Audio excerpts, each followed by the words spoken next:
Saya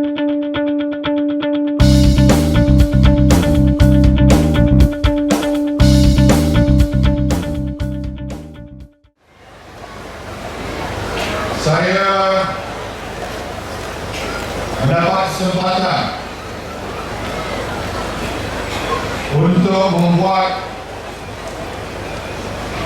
apa yang saya telah namakan sebagai tinjauan mesra ataupun walkabout. Dan tinjauan mesra pada petang ini berlaku di dua buah negeri sebenarnya. Bukan sebuah negeri, tetapi dua buah negeri. Turun pada kereta saya turun di Parlimen Setiawangsa Bosnia Datuk Zul Hassan di wilayah Persekutuan. Lepas itu saya menyeberang sempadan masuk pula dalam Parlimen Gombak Dun Hulu Kelang, dan kini di Padang ini balik semula pada kawasan Setiawangsa, bercakap pada orang Selangor di Setiawangsa dan juga pada orang Setiawangsa. Orang kata inilah program serampang dua mata. Kita teba sekali agung dua buah negeri. Setiawangsa kita dah kawan. Mudah-mudahan Gombak pula bakal ditawan oleh bangsa.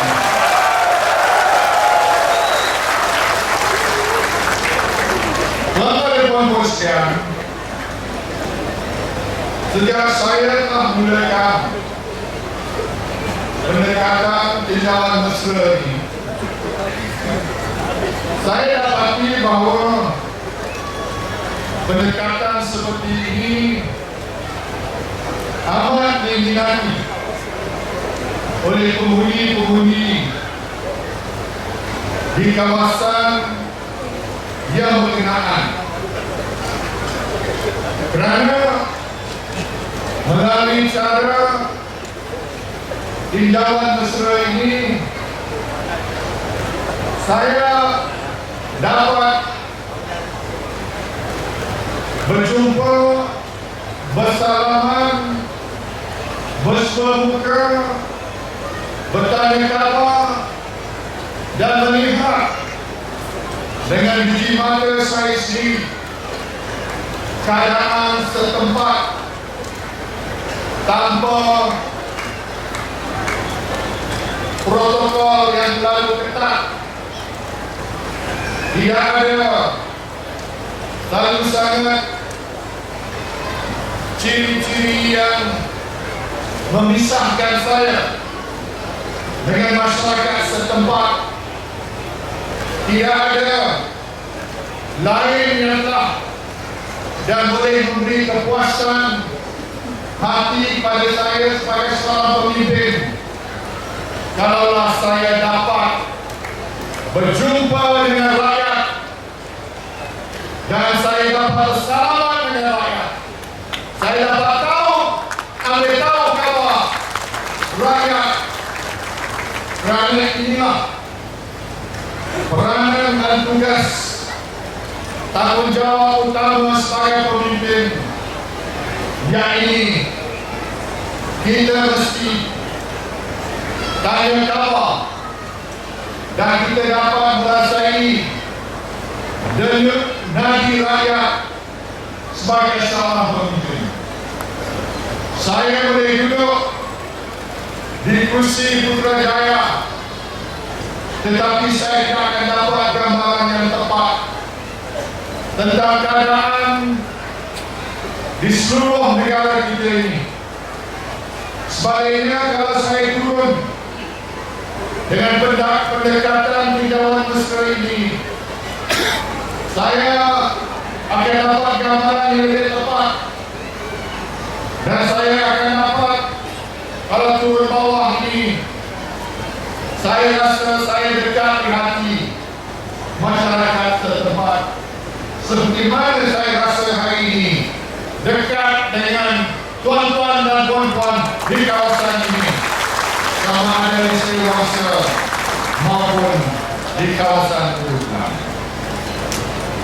Tuan-tuan dan puan-puan sekalian, perubahan demi perubahan ini kita lakukan kerana kita mempunyai visi dan misi yang besar. Kita berubah supaya perubahan itu membawa sesuatu yang lebih baik lagi. Kita tidak boleh berubah semata-mata nak berubah, kerana perubahan itu tidak akan membawa selama-lamanya, melainkan perubahan itu membawa sesuatu yang lebih baik daripada keadaan yang sebelum ini. Saya tahu ada pihak yang senang masanya sudah sampai untuk kita berubah.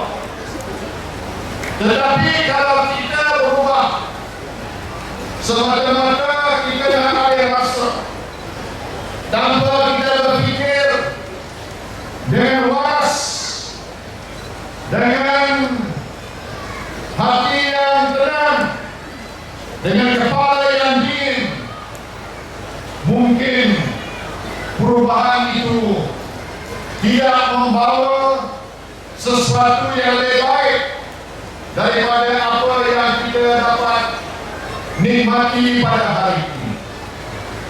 Sebaliknya, kerajaan kita, Kerajaan Barisan Nasional, sudah terbukti kemampuan kita, dan perubahan kita bawa kepada tuan-tuan dan puan-puan dan kepada seluruh negara Malaysia ialah perubahan supaya hari ini lebih baik daripada hari semalam, dan hari esok lebih baik daripada hari ini, dan pada meninsing tahun 2020 insya-Allah negara Malaysia akan mencapai status negara maju dan berpendapatan tinggi.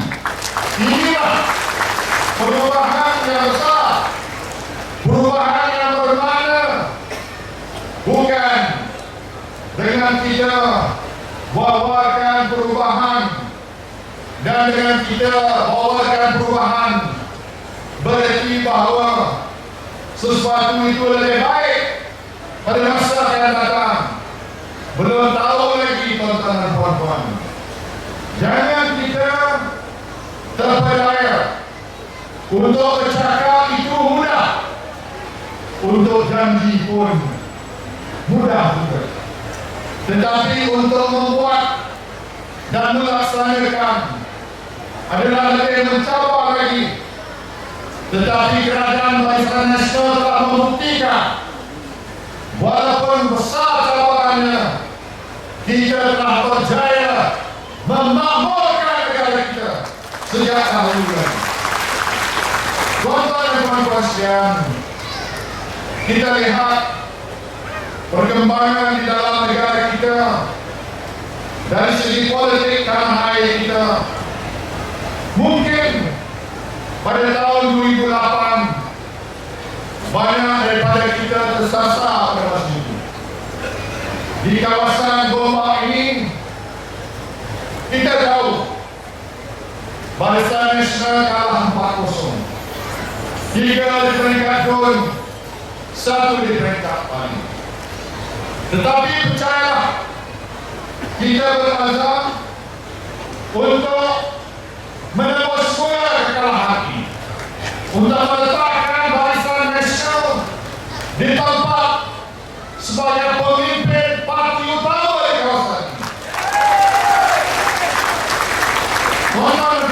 yang kita tengok parti pembangkang bahawa kata hendak kabar dari Google bunyi macam-macam, janji pun macam-macam.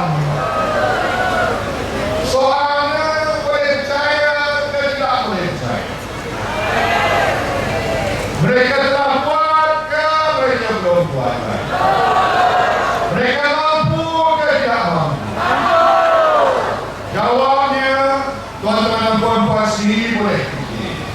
Saya tidak payah cakap. Kalau banyak sangat janji 16 September tak pernah ingat. Janji sebelum itu macam-macam janji. Janji kononnya nak tolong orang tua, nak tolong ibu tunggal, nak buat ini, nak buat itu. Tapi sebenarnya yang membela ibu tunggal, orang tua dalam negara kita memerangi kemiskinan adalah kerajaan kita, kerajaan Barisan Nasional. Janganlah dia bagi mulut sikit, riuh satu kampung macam kerajaan Pulau Pinang. Bagi status ini setahun pun riuh satu negara.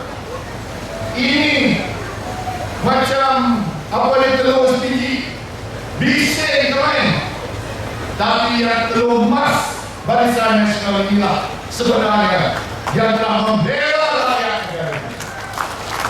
Kita bukan setakat bagi 100 tahun, kita bagi bilion-bilion tentang perempuan yang cakap ini Menteri Kewangan Malaysia. Saya tahu subsidi makanan saja berapa, subsidi minyak saja berapa. Tahun ini, tuan-tuan dan puan-puan, hampir 20 bilion ringgit subsidi beras dan penuh. Berapa banyak? Subsidi minyak masak 700-800 juta. Subsidi RON 95, LPG diesel berapa? Bilion. Tuan-tuan dan puan-puan sekalian, hampir 20 bilion ringgit subsidi tahun ini. Kenapa? Nak tolong rakyat. Kita menawarkan rakyat. Jadi janganlah menundai janji Barisan Nasional. Satu dunia harga minyak naik. Malaysia masih boleh bertahan lagi. Kita boleh pertahankan setakat mana kita boleh tahankan. Lagi boleh tahan, kita tahan. Janganlah janji, oh hari ini kita dapat buka jaya, esok harga minyak turun. Banyak lagi tuan-tuan dan puan-puan. Janganlah tipu rakyat lagi. Dah cukup. Kalau satu dunia harga minyak naik, tuan-tuan dan puan minyak letak pembangkang percaya hari esok boleh turun minyak tidak? Tak boleh, tak masuk akal. Kalau nak turunkan minyak, boleh tak? Dengan cara apa? Tarik peruntukan daripada lain, bagi subsidi lebih lagi. Boleh tak? Itu Pak Pandai punya ekonomi. Itu bukan orang yang pakar ekonomi. Orang yang tahu menguruskan ekonomi tak buat macam itu. Dia takkan gunakan duit nak buat sekolah, nak buat jalan, nak buat masjid, lepas itu turunkan harga minyak. Tuan-tuan dan puan-puan, itulah sebabnya Ketua Pembangkang tak berjaya jadi Menteri Kewangan. Krisis kewangan tahun 1997, dia gagal menguruskan ekonomi negara. Gagal. Kalau tak nak tahu, kita boleh ceritakan segala-galanya. Sebab saya dalam kabinet saya tahu ceritanya. Saya tahu bagaimana dia naikkan kadar faedah sampai 20%. Saya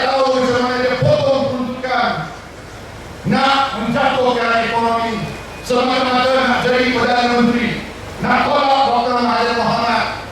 Kerana apa? Tak sabar-sabar nak jadi Perdana Menteri. Hari ini pun tak sabar-sabar juga nak jadi Perdana Menteri. Yang ini macam-macam, tapi buktinya apa? Buktinya bukan masa kita tak ada kuasa. Masa kita ada kuasa, apa kita buat? Untuk rakyat, untuk negara. Inilah yang kita teruskan. Tak payah kita nak mendendangkan cerita yang indah pada rakyat. Tapi bila kita ada kuasa, kita tak tunduk kemampuan. Ini parti PAS pun dah cacah marah parti PAS. Dah tak tahu ujung pangkal. Sejak-sejak UMNO ini jahil. UMNO ini perjuangkan orang Melayu, tolong dari segi membantu segala-galanya. Ini semua asabiah. Ini semua zaman jahiliah. UMNO parti jahiliah. Kita mesti tolak. Sebaliknya kita mesti membangun bersama Islam dan kita mesti mendirikan negara Islam. Bila dia kata kami tak setuju, PKR kata kami tak setuju, hari ini apa dah jadi? Pasca tukar slogannya jadi negara berkebajikan. Wahai PAS, mana yang berjuang untuk Islam? Jangan ambil wadah yang telah diperjuangkan oleh UMNO dan Barisan Nasional selama ini. Kita lah yang telah membuktikan kemampuan kita membela semua kaum dalam negara kita. Kalau nak kata negara berkebajikan, kita boleh huraikan daripada A sampai Z apa yang kita telah buat untuk rakyat. Bila sampai dekat yang lain nanti, saya tak tahu bila mereka juga bunyi macam mereka. Kita huraikan segala-gala bantuannya kepada rakyat. A sampai Z kita buat. Kita dah bela macam-macam. Kesihatan kita buat, pendidikan hampir percuma. Klinik satu Malaysia mengada tambahan kita buat, subsidi kita bagi dan macam-macam beasiswa kita bagi, dan kita akan tambah lagi insyaAllah. Tunggulah masa akan datang, kita akan buat banyak lagi program untuk rakyat. Bulan depan ini saya akan lancar apa dia? Perumahan untuk rakyat. Satu program di mana rumah yang bernilai 220,000 lebih kurang kita akan bina di bawah konsep rumah mampu dimiliki oleh rakyat dan berkualiti untuk rakyat. Ini satu program yang kita akan lancarkan secara besar-besaran. Saya tertarik hati dengan rumah-rumah di kawasan AU 5D tadi yang saya tengok. Rumah yang dibuat 35 tahun dulu dibuat, dan rumah-rumah itu hari ini rumah itu dah kita tak kenal lagi rupa asalnya. Dah banyak sambung atapnya, bumbung dan sebagainya. Ini menunjukkan bahawa perumahan adalah satu yang sangat dinilai oleh rakyat. Mungkin kita tak boleh bina rumah macam itu. Kita akan bina flat ataupun kondominium yang berkualiti dan disegarakan dengan baik. Saya akan beritahu secara terperinci konsep quality affordable housing untuk rakyat. Ini salah satu daripada program terbaru yang akan dilaksanakan oleh kerajaan kita, Kerajaan Barisan Nasional untuk rakyat. Dan kita akan pastikan bahawa masalah rakyat, perumahan rakyat akan dapat kita selesaikan dengan usaha-usaha yang akan membawa kemajuan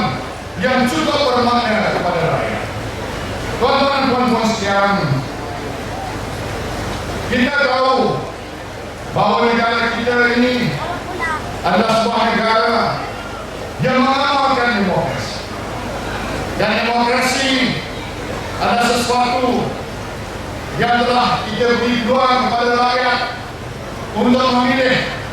Tidak sampai pada masanya sekali, tapi tidak lewat daripada 5 tahun. Malaysia dilihat sebagai sebuah negara model, contoh di mana kita dapat mengamalkan pentadbiran berasaskan pada prinsip dan syariat Islam dalam negara kita, di samping kita berlaku adil kepada yang bukan Islam dalam negara kita ini. Inilah sebabnya mana saya pergi, saya bawa balik dari Kazakhstan. Negara Kazakhstan pun melihat bahawa Malaysia ini negara yang mereka boleh jadi model dan contoh. Presiden dengan hantar orang belajar daripada kita. Malah mereka buat ibu negara baru Putrajaya menjadi ilham pada Astana di Kazakhstan. Putrajaya ilhamnya siapa?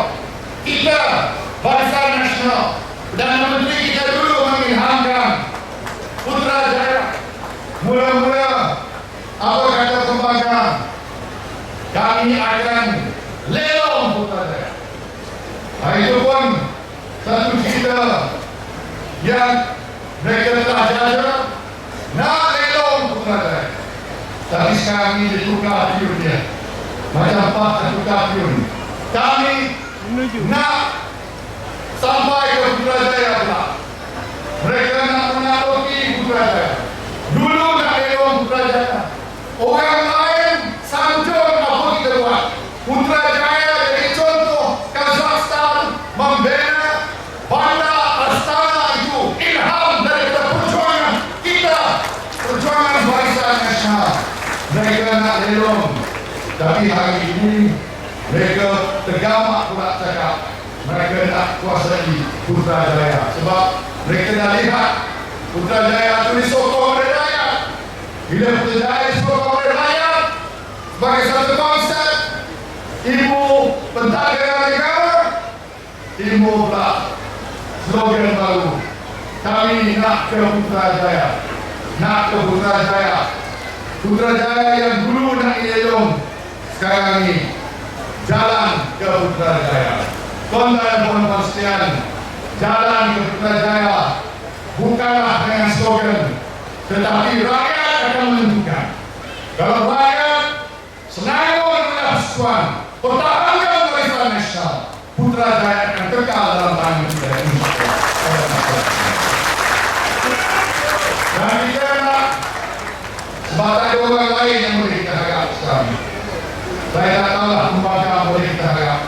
Asyik tukar lagu ni, tukar tune ni lagi, macam mana nak harap. Dalam perjuangan mesti ada istiqamah, mesti konsisten. Bahasanya konsisten, bahasa Arabnya istiqamah. Maknya pas pun tak konsisten. Dulu lain, hari ini lain. PKA, Parti Kacang Mabah, DAP. Saya ingat muktamar PAS, pemimpin baru naik, yang menang ialah Parti DAP namanya. Bukan pemimpin PAS yang menang, tapi Parti DAP yang menang. Kerana DAP telah berjaya menduga ada 7 PAS kepada yang lain. Ini muktamar adalah kemenangan pada Parti DAP.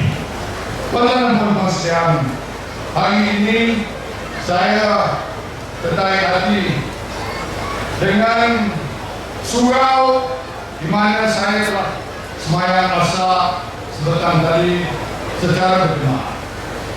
Saya lihat memang ada udang sebaik batu,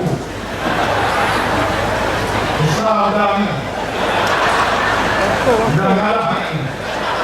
Ajak saya ke bayang rumah, sebab ajak sahnya nak tukar surau itu nak jadi masjid, nak jadi sebuah surau dan masjid kalau diizinkan oleh Majlis Ulama Islam. Lalu nak naikkan status sebagai masjid, boleh sembahyang Jumat di situ dan tunjuk saya pelan, bukan saja tunjuk pelan, bagi buku sekali. Saya ingat dah bagi buku cukup, bagi pelan lagi. Ada gambar masjid baru ni. Jadi saya nak maklumkan saya setuju dibutuhkan.